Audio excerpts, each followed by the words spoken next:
தலைவர் அண்ணா வணக்கம். உங்களை பார்த்ததுல ரொம்ப சந்தோஷமா இருக்கு.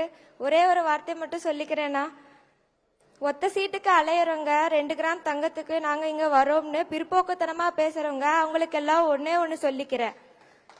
எங்கள் தலைவருக்கும் எங்கள் குழந்தைகளுக்கும் உள்ள உறவு தாய் மாமன் உறவு. தாய்க்கே இல்லாத உரிமை கூட தாய் மாமனுக்கு உண்டு. சில புரியாத தற்குறிகளுக்கெல்லாம் இது தெரியாது.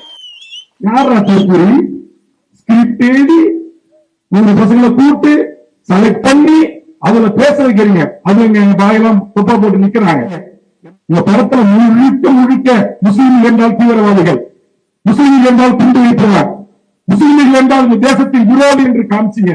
நீங்க அதே முஸ்லீமை கொண்டு வந்து மேடையில நிறுத்தி கட்டி பிடிக்கிறீங்க, அந்த பரிமாறுறீங்க.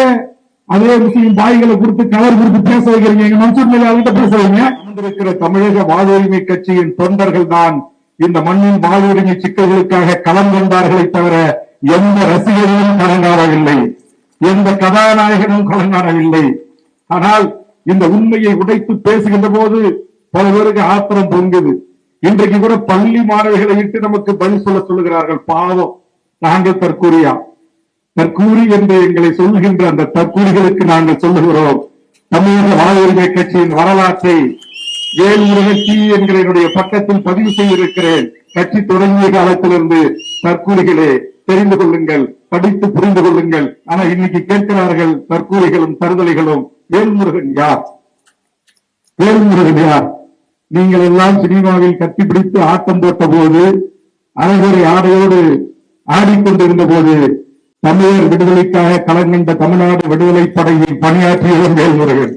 சென்னையில் சில பெண்கள் யூடியூப் என்கிற பெயரில், டிக்டாக் என்ற பெயரில் ஆடைகளை அவிழ்த்து அம்மனமாக்கி பல்லகாயிரம் மக்கள், பல லட்சக்கணக்கான மக்கள் பார்வையை ஈர்த்து அதன் மூலம் பணம் சம்பாதிக்கிற ஒரு தொழிலை செய்வதனுடைய கேவலமான தொழில் வேறு இருக்கிறதா என்கிற அடிப்படையில் நான் வைத்த கருத்து. என்ன தவறு இருக்கு? வாங்க நேரடியா பேசுவோம், பாதிக்கும். அதை விட்டுட்டு இவங்கத்தான் மாணவர்களை என்கரேஜ் பண்றாங்களா? உங்க அல்ல, உங்க நல்லா நல்லதை விமர்சிட்டீங்க. என் அண்ணன் இந்த நாட்டுடைய சூப்பர் ஸ்டார் என்று அழைக்கப்பட்ட ரஜினிகாந்த் அவர்களே நாட்டுடைய சிகரெட்டை பிடிக்க வைத்து குடிக்கு அடிமையாக்கி என் இணையத்தலைவரை சீரழிக்கிறார்கள் என்று அப்படி பாராபர பட்டியலில் முந்திரி காட்டியிருந்தீர்கள். வரலாறா இல்லையா? இந்த ரஜினி போய் கொண்டா? பிளே ஸ்டோர் மற்றும் ஆப் ஸ்டோரில் இருந்து பாலிமர் செயலியை QR கோடு மூலம் பதிவிறக்கம் செய்யுங்கள். செய்திகளை உடனுக்குடன் பெறுங்கள்.